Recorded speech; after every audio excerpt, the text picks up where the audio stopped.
Halo guys, kembali lagi bersama saya di ITN Autos. Hari ini saya akan nge-review Oxygen OS 10.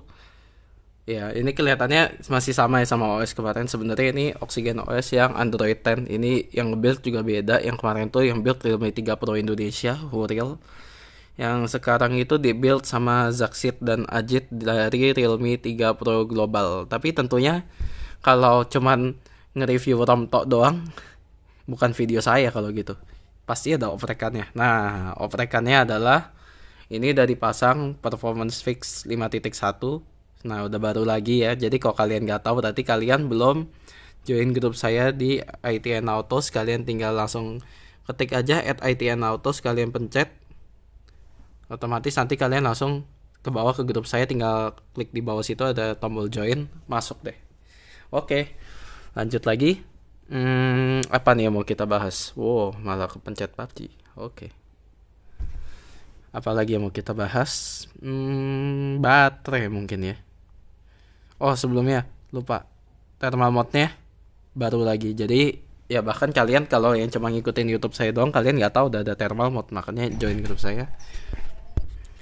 Oke, kalian join grup saya di @ITN Autos yang tadi. Oke, ini modul.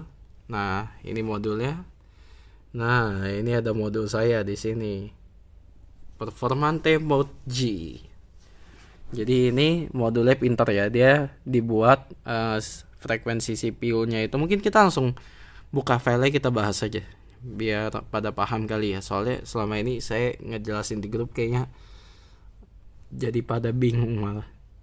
Kayaknya nggak gitu jelas. Jadi di video ini saya juga bakal ngejelasin thermal mode-nya itu ini nih. Ini thermal engine. Ini didapatin dari Neo Thermal, dan ini yang saya tuning. Jadi di versi 1 itu ini adalah frekuensi yang bakal dilewatin CPU ya. Jadi ntar mereka naik turun di angka-angka ini. Jadi sebelumnya itu cuma ada 8 di versi 1. Di versi 2 saya naikin jadi ada 9. Itu yang kemarin dituning di OS itu dapat Antutu 210.000.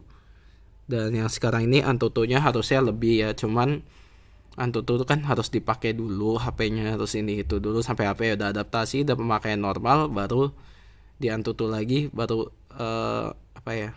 Baru reliable hasilnya itu. Baru stabil gitu. Sedangkan nih tuningnya di Realme UI. Jadi saya tadi pagi sempat backup data, format, ganti ke Realme UI, tuning lagi, dapat tuningan ini, kembali lagi ke OS ini. Karena Realme UI itu selama ini yang tuningannya paling bagus. Di thermal mode versi 3 ini saya dapat Antutu di Realme UI 220.000. Padahal sebelumnya Realme UI itu kan standarnya di grup dari pernah di post ya itu 218.000. Di thermal mode versi 2 nya itu yang tuningnya di OS saya pasang di Realme UI itu dapat 219.000 sekian, dan sekarang dapat 220.000-an. Jadi ini mestinya lebih bagus. Oke. Nah, ini ada 10 alternatif frekuensi, jadi mereka bakal naik turun di angka ini. Jadi angka-angka ini fungsinya adalah kita ngepasin. Kenapa nggak dibikin paling banyak aja, misalnya naik 100 terus gitu, jadi kan bisa naik turunnya lebih enak, baterainya benar lebih irit, tapi performanya mungkin kalau mereka misalnya di tengah nih, misalnya 15 berapa, misalnya di 16 gitu, 16 kan lebih dekat ke bawah, misalnya ya HP butuhnya di 16, ternyata lebih dekat ke bawah ya, akhirnya dia jadi turun. Nah kalau misalnya tuningannya nggak pas ya kayak gitu, dia bakal turun, akhirnya turun terus dan jadi jelek performanya. Kalau tuningannya pas, misalnya 16, misalnya dia maunya 16 berapa nih enaknya nih, 1610. Mungkin kalau misalnya yang tadi saya bilang, kalau kita kasihnya banyak alternatifnya, dia bakal pilih 1610, mungkin ada pas langsung 1610.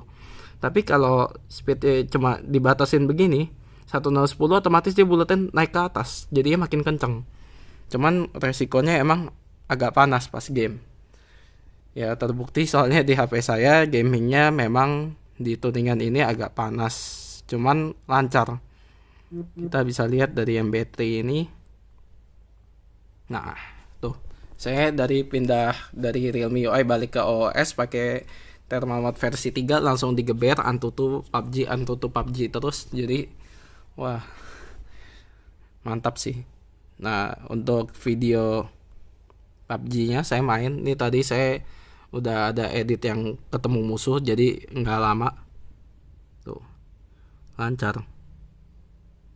Biasanya kan isi Realme 3 Pro kalau ketemu musuh ini di smooth extreme, by the way, biasanya kan patah. Nih lancar habis tuh, tembak terus. Meskipun nembaknya agak ngelos ya, nggak jago soalnya, cuman kesimpulannya lancar gitu ya, mainnya lancar.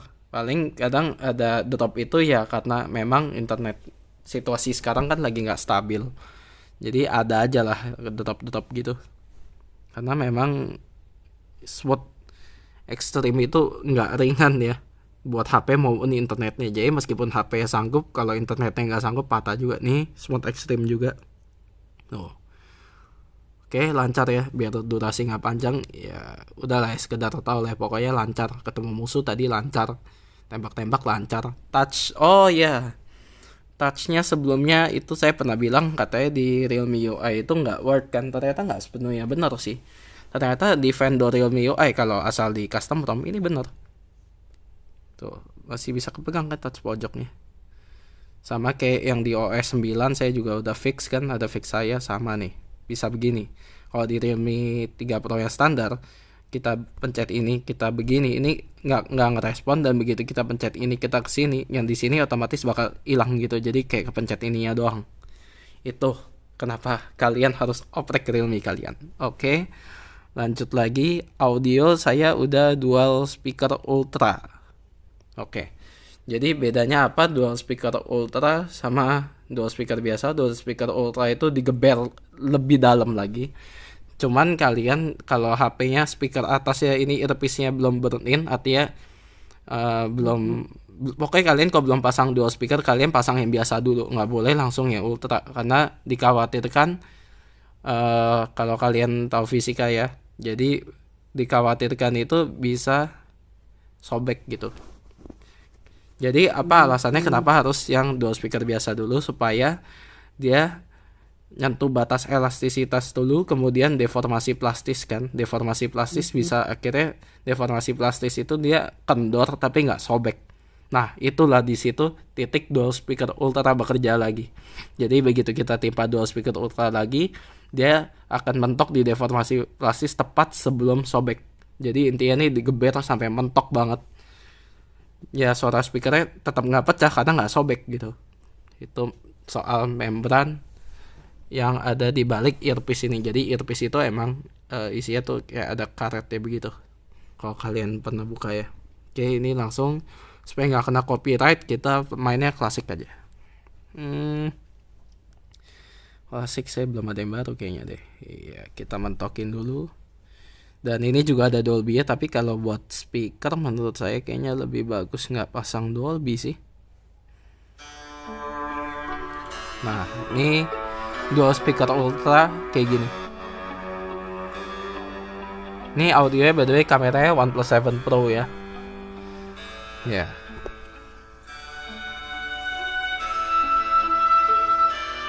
Ini saya pernah adu sama OnePlus 7 Pro saya, suaranya udah tipis banget bedanya, hampir nggak bisa dibedain.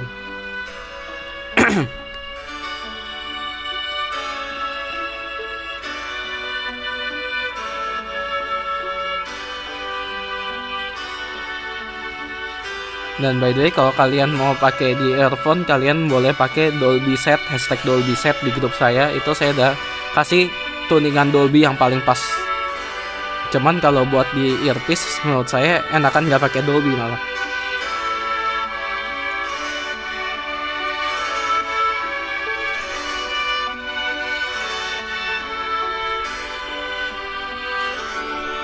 Oke lah ya, sekian udah. Apa lagi nih? Soal mungkin bug ya. Bugnya apa ya? Nggak, saya nggak bisa sebutin sih. Ada bug apa ya? Kayaknya aman-aman aja. Oh iya, kalau sosial media ini saya kebetulan Telegram doang sih. Sosial media itu kalian untuk di Realme 3 Pro yang OS 10 ini kalian harus tuh kayak tadi app info, kalian ke battery optimization, terus kalian pencet down optimize supaya nggak ke kill di background.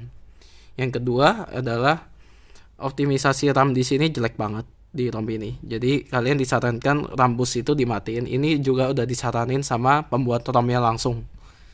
Yang ketiga bugnya adalah meskipun ini saya kan kasih warna aksennya warna biru ya. Tapi ntar kalau misalnya ada kayak pop up gitu, ntar dia keluarnya warna hijau. Yang keempat, kalau misalnya kalian nge-restart HP-nya, kita restart langsung aja. Ntar kita lihat sendiri lah ya. Ini bugnya agak sebenarnya minor ya, cuman lama-lama ngeselin gitu. Dan kayaknya cuman ada di OOS yang Android 10, karena yang Android 9 kayaknya semuanya nggak ada deh. Kalau nggak salah dulu OOS yang OnePlus 7 atau 7 Pro juga pernah ada kayak gini. Cuman errornya sih nggak apa ya, nggak ngaruh ke performa HP sama sekali. Jadi kita tinggal pencet OK sekali, udah lewat gitu, nggak masalah. Cuman ya kalau tiap hari liatin ya kesel juga kan. Nih booting, kita mungkin langsung skip pas dia boot aja kali ya. Nah ini error yang saya maksud, dia selalu keluar pop up kayak gini. Dan yang saya bilang tadi ini aksennya jadi warna hijau kan, nggak bisa diubah. Cuman ya minor lah, ya udahlah. Oke, ini face unlock dan fingerprint udah bekerja ya. Oke, saya input lock screen saya dulu. Oke, nah tuh aksennya juga hijau lagi. Terus enaknya lagi ROM ini udah include sama sound profile, dan sound profile itu bukan yang memanfaatkan do not disturb, tapi sound profile-nya itu kalau dipencet dia benar-benar kayak ngegeser switch kayak di OnePlus aslinya tuh gitu. Nah ada kalau di Oxygen OS yang Oxygen OS 9 tuh dia malah memanfaatin do not disturb kayak aplikasi pihak ketiga. Cuman kekurangannya kalau mau pakai yang langsung dari sini itu harus root. Cuman kayaknya semua orang kalau udah ngoprek OS masa nggak root gitu, tanggung banget. Cara pasangnya bentar dulu. Ada apa lagi nih? Dolby udah semua sih ya. Oh, perihal baterai tadi itu kan kalau gaming emang boros ya. SOTS sekitar paling 8 jam lah. Tapi kalau misalnya nggak gaming itu kemarin kan saya sempat pakai juga non gaming itu 8 berarti 100 bagi 8 itu bisa sekitar 12 jam sekian lah, 12 jaman gitulah screen on time ya kalau nggak gaming. Kalau kombinasi ya paling daerah 10,5 11 jam gitu. Oke, mungkin kita langsung aja kali ya ke cara pasangnya. Kalian udah pada nggak sabar juga lah. Oke. Cara pasang. Oke, kita langsung kasih lihat ya. Pertama kita masuk ke TWRP. Ini power volume down. Kalau buat kalian yang masih belum tahu, padahal udah dari dulu videonya udah ada di channel saya. Masuk ke recovery mode.